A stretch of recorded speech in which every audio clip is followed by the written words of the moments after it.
Hi YouTube friends, Brad of Silver Lining Daydreams, superhost on Airbnb. In today's video, we want to show you how we made enough money renting our home on Airbnb to pay our yearly property taxes and close to half of our yearly home utility bills. Keep in mind that's with just 2 Airbnb rentals of our residence over the summer of 2021. And that's with an inconvenience of renting our home over a total of just 15 nights. During the CrossFit Games, we had a 9-night short-term rental with a payout to us of $6,062.50. During the Ironman competition, we had a 4-night short-term rental with a payout to us of $2,938.13. So when you add these together, the gross Airbnb income for 2021 was a total of $9,000.63. So if you're new to our channel, welcome. And just to fill you in and give you a heads up, when we rent our home on Airbnb, we stay in our camper at a state or a county campground. There's 2 of them. They're within 20-25 minutes of our home. We'll usually add an extra day at the beginning, at the end of each Airbnb rental at the campground. So our total for campground fees was close to $600. So because we're able to write off some expenses due to our Airbnb business, and because we made less money last year because of everything going on in the world, we figure our federal and state income taxes on our Airbnb earnings will probably be next to nothing this year. Our local municipality allows us to short-term rent out of our primary residence only, and we can only do it up to 30 days per year, and that's when we're not staying in our home. So if we would have done 1 or 2 more rentals in 2021, we would have easily made enough money to basically pay off all of our home living expenses, including property taxes, gas and electric expenses, water and sewer bill, and internet bill. So now renting your home on a platform such as Airbnb, I realize it's not for everyone. We're empty nesters, so it is easier for us to do it. We're just sharing our journey, and we're in no way telling anyone else what they should do or what they shouldn't do. Keep in mind, there's an initial investment in getting licensed. So last year they added a second licensing body for our local municipality. So with these 2 licensings, I think it's probably going to cost you about $1,200 for your initial licensing investment.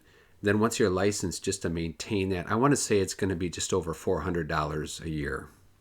The other thing that I want to mention is our homeowner's insurance policy. We needed to change it to a commercial policy in order to get coverage for when we have guests staying in our home. And when our insurance company reworked everything, we're actually paying less for our homeowner's insurance now than initially. So 2021 had a lot of demand for Airbnb rentals. There was 3 groups that reached out to us by text early in the year asking to rebook with us. One group, which booked in 2019 during the CrossFit Games, they had booked last year and had to cancel because the games got canceled. That's our first group that booked this year during the CrossFit Games. They had asked us if we would keep the price the same, which we did agree to do because they're a known. The Ironman group that reached out to us, that's a new group. So here's a tip. You're going to want to have, of course, a separate savings account for your Airbnb business for expenses, and also to make sure you're having enough money put in there. So if you have any like a state or a federal tax on those earnings at the end of the year. And what I do after each of our rentals, because they're usually a larger dollar amount, I'll go in and I will actually pay extra money towards our water bill, towards our electricity and gas bill. Because when people stay here, Katie bar the door, they will have the AC on 65, or if it's cool out, they'll have the heat on 80 degrees. So you're going to go through some utilities when people stay here. So make sure you put that into your pricing. But I always go in and I pay some of that off right away so I don't have any surprises when those big bills come.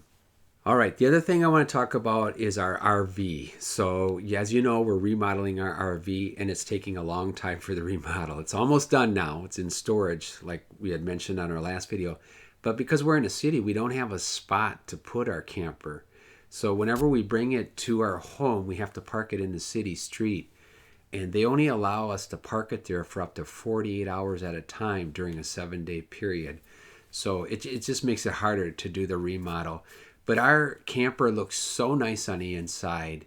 I'm telling you, the videos and the pictures do it no justice. It really does look nice. And we're deciding, do we want to rent it on RV Share in 2022? I'm just afraid that it's so nice in there. I don't know how that's going to look after a few rentals.